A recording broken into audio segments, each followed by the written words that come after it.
Okay, so hey everybody, welcome to Papa's channel, Massey Family Ministry.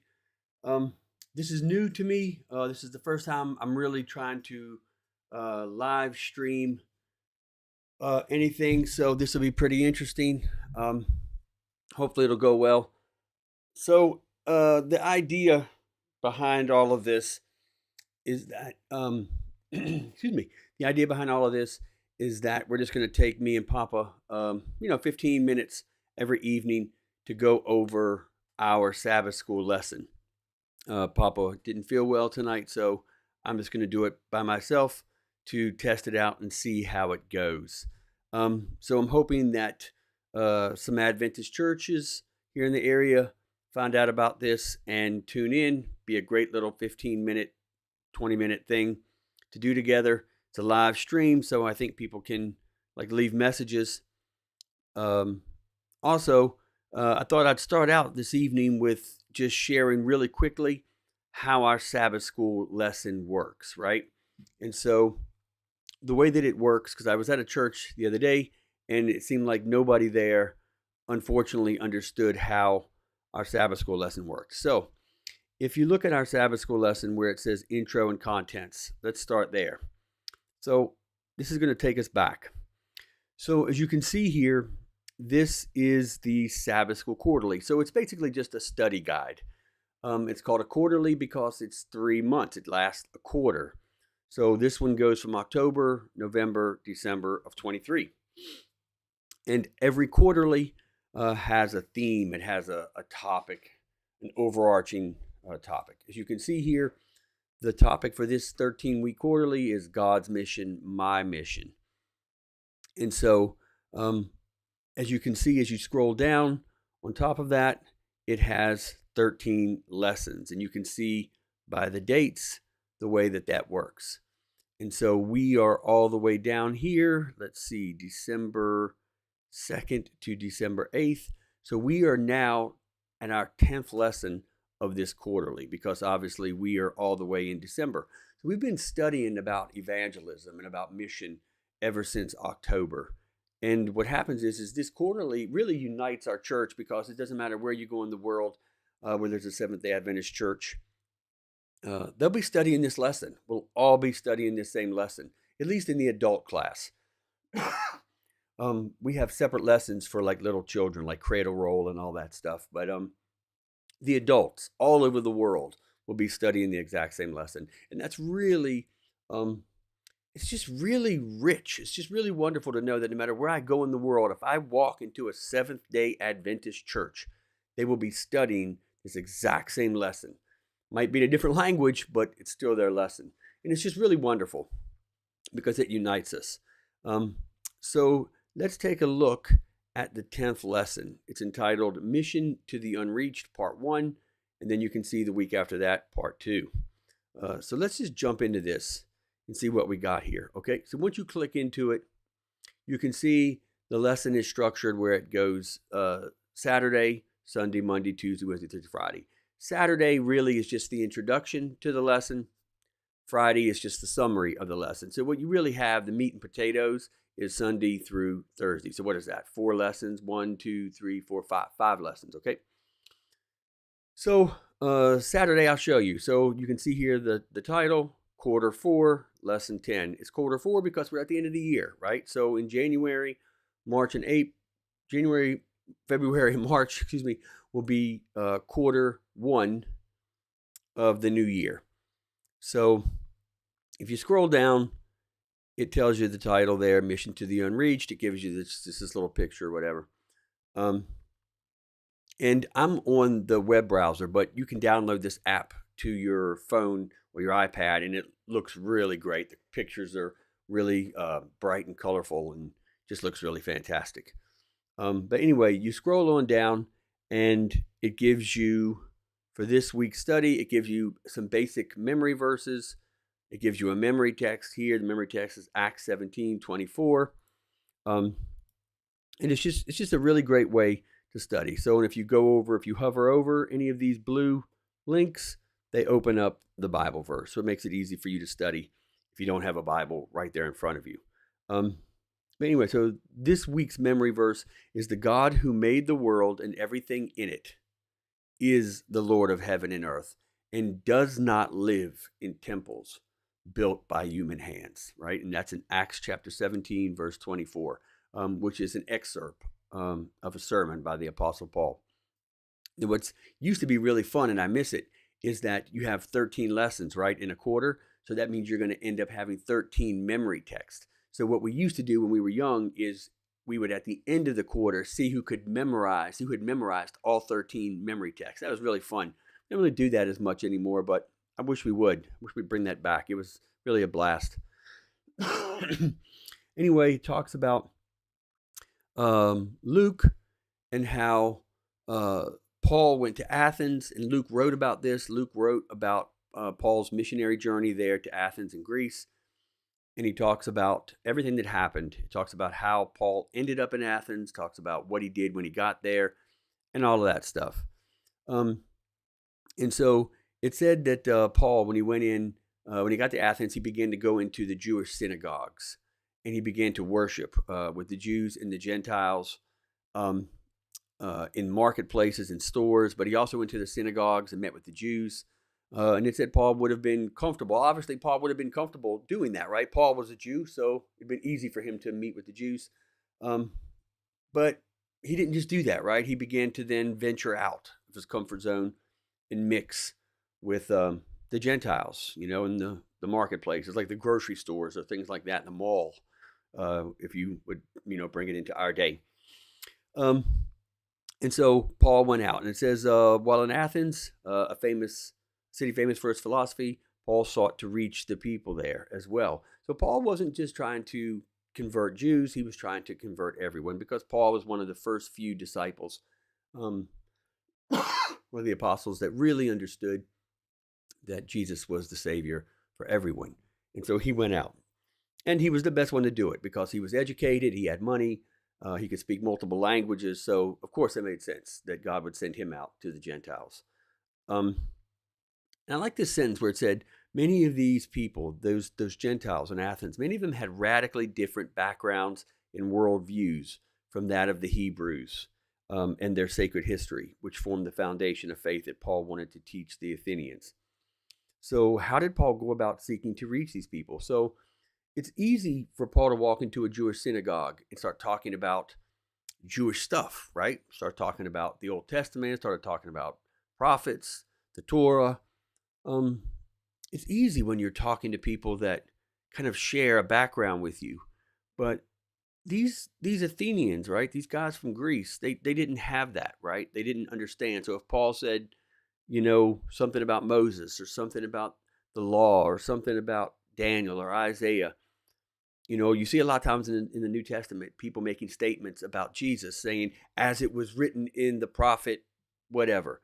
Well, Paul couldn't make those kind of statements to these guys because they would have been like, who's Moses? Who's this? Who's that? They didn't know. So Paul was really kind of out there, and he had to figure out, how do I reach people that absolutely have nothing in common with me in my culture and my background and my faith? And it was really difficult for him. And so this kind of sets up the next day's lesson, right? Which is Sunday, which is today. So you see the title there, A Hebrew in Athens. And it gives you again a verse. Read Acts 17, 1 through 16. And it talks about how did Paul even end up in Athens, right? And how did he respond when he got there? What did he see?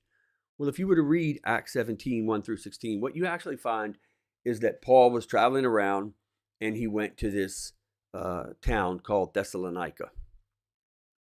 And when he went there, right, if you know anything about the New Testament, you know that there was a letter that Paul wrote called the Thessalonians, right? 1st and 2nd Thessalonians. So these two letters were letters to the believers in the city of Thessalonica.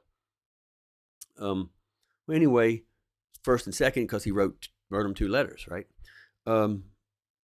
So Paul goes there, and these Jews that were there did not accept him, warmly. In fact, they tried to basically create a mob and run him out of town. So he left, and he went on to this other town called Berea. Excuse me. And they were really great. Like, they really welcomed him, and they had a blast, and people were believing and getting converted left and right, right? Paul was in, heaven.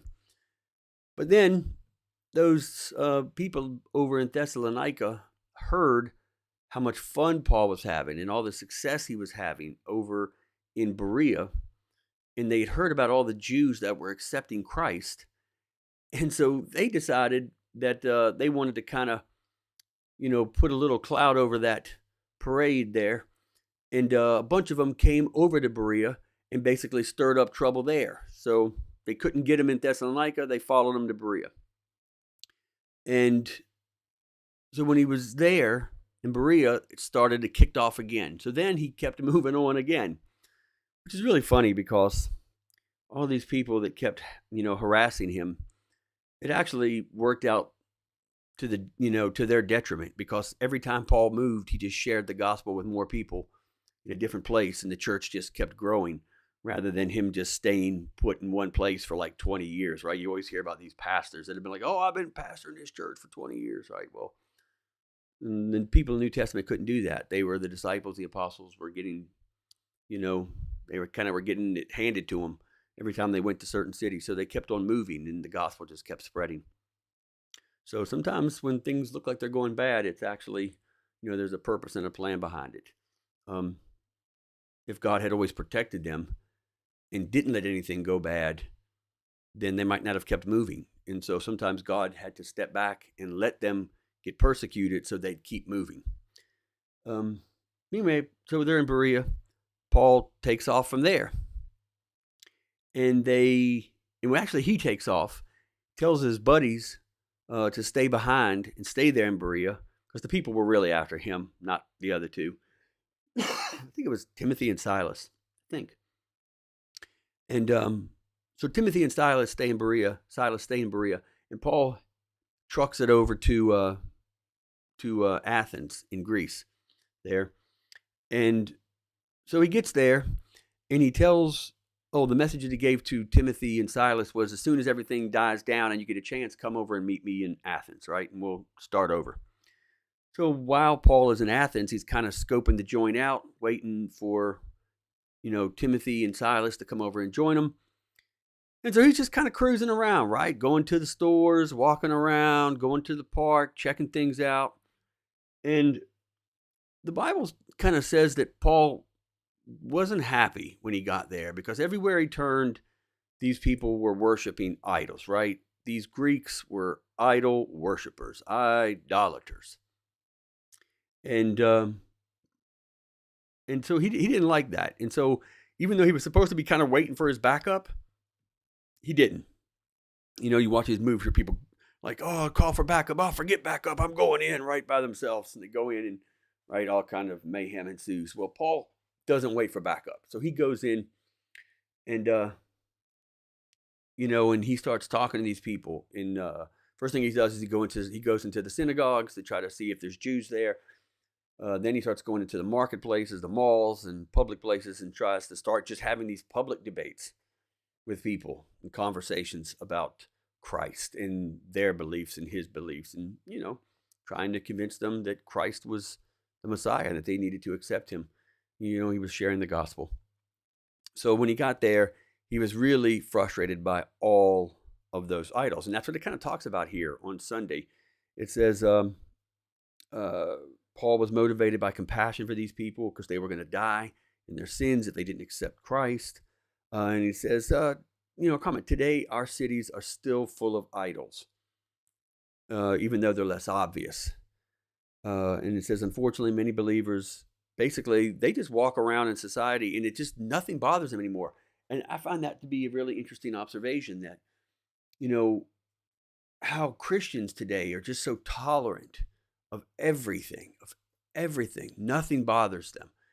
People will say, oh, people from this one religion, if you make fun of their prophet or if you make fun of their beliefs, they'll blow you up, blow up a building or kill you or whatever. They don't tolerate any of that kind of disrespect or any idolatry or any of that stuff. And I think we could all agree that that's kind of a far-fetched reaction, right? But on the other side of this, you have modern day Christians who don't care about anything. They don't react at all, right? It's like people could crack on Christ. They can make jokes about Jesus. They could blaspheme. They could use his name in vain. They can depict him blasphemously in comic books and strips and newspapers and movies. And we just don't blink an eye. I mean, we just don't even blink an eye. In fact, we'll even pay to go to movies in which they do this as part of their humor, and stuff like that. And so we not only aren't even bothered by it, it seems like sometimes we think it's funny as well. So I think both of these reactions are odd, but forget them. I'm really interested in our reaction. And Paul went in and he was just so in love with Christ, and he was so committed to Jesus and sharing the gospel and saving people that when he saw all of this stuff, he couldn't keep his mouth shut. Like, he had to say something. And I don't know, I wish that maybe we could somehow find a way to be more like Paul. I mean, maybe we can't be quite like Paul because society is different. And, there are certain, social norms and rules and things like that, where you can't just talk about religion openly anywhere like they could 2,000 years ago.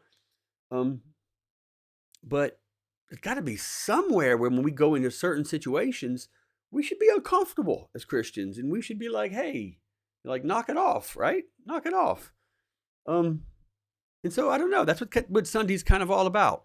And it says, also it talks about Paul going to the marketplace, right, where these people were to be found. I thought that was interesting too, because it's very easy, no matter what you are, no matter what you believe, right? Republicans hang around Republicans, Democrats with Democrats, right? Birds of a feather flock together. And I think it'd be, the lesson brings out, it'd be very easy for Paul to just stay with his Jewish brothers and just try to deal with them. But, he went out, man. He went out looking for these people in town, in parks, in marketplaces, at the amphitheaters, which would be like the modern day, theater, like, that's where they went for entertainment, right? And so I think it's very interesting that Paul went to where they were. So this idea of Christians clustering themselves together in communes and isolating themselves from the world, it's very bizarre. Christ said go. And so I don't understand the concept of Christian communes where they stay, right? But Paul didn't stay. Paul went. And lastly, it goes down, talks about how Paul knew he couldn't approach the Athenians the same way that he approached the Jews. And I think that's really important too, because sometimes when you've been a Christian for so long, you start using these strange religious terms and ways of speaking, and then you say these things to people that have no idea what you're talking about.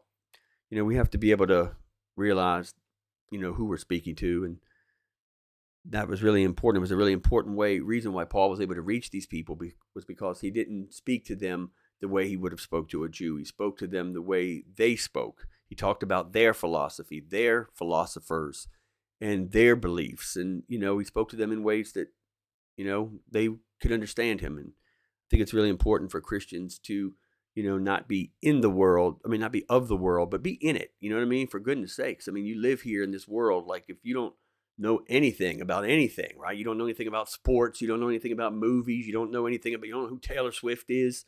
You know what I mean? It's like, come on. It's like, what planet do you live on? What rock are you living under? It's like, come out and interact with the world, man. Because how in the world are you going to reach these people if you can't even talk to them about anything that they like? Then it goes down in closing, and it says, we often seek to reach people whose background has nothing in common with our heritage. So we have to adapt our approach like Paul. But then it has this wonderful question: what kind of idols are people worshiping in your society? And how can you open their eyes to how worthless it all is? So that's just kind of a parting question that it leaves you with to kind of ponder in your own mind. Back then, Paul went in and they had big statues of Diana and all of this stuff, and so their idols were very open, right? It was very clear, very obvious. And recently we were watching a movie with that British actor, Budge, we were watching it with. Who's that British actor? Hugh Grant. Yeah, we're watching this movie with Hugh Grant where he was a screenwriter for movies for Hollywood, right? And he lost his job, so he took a job teaching screenwriting to a bunch of university students in New York. And he was having this interesting conversation with this young girl in his class, and she said that, she was fascinated by him because every generation, right, every culture, whatever, has their own version of gods, right? Has their own gods. And she was like, but for us, celebrities, movie stars, musicians, right, these people are our gods. And she's like, and you know them, so you get to hang out with our gods of our time. And, we have shows literally called American Idol, right? Things like this. So, I think this question is just, I'll leave it for you guys to think about as I think about it as well. Maybe we'll talk more about it on Friday. Because every single lesson ends with a thought questions. And maybe on Friday we'll go back and take a look at some of these questions. But anyway, that's kind of how our Sabbath school works. That's Sunday. So tomorrow we'll be talking about Paul in the Areopagus. Say that 3 times, right? So we'll leave it there. Hopefully Papa will be back with us tomorrow night to discuss this. So in the meantime, let's pray, okay? Let me see if I actually stop sharing this screen. I don't even know how to stop sharing this screen. I'll figure that out another time for tomorrow night. But anyway, let's pray. Father, thank you so much for this night. Thank you for giving us this time together to talk about Paul in his work for you. How frustrating and how confusing and just difficult it must have been for him to go into this place with a whole culture full of people who he could barely talk to, and they didn't have anything in common. But we can learn from him and how he went about it, so that when we go out and we talk to a world that's increasingly less Christian, we'll know how to kind of reach out to them the same way Paul did in Athens. So give us wisdom, and we'll be back, Lord. I pray that as we think about this, and we'll carry these thoughts with us into tomorrow's lesson, into Monday, and we're looking forward to seeing you then too. And we thank you in Jesus' holy name. Amen. Okay, guys, thank you so much for joining us, and we'll see you guys back tomorrow night for another 15 minutes or so. We'll talk about Monday's lesson. Take care, and good night.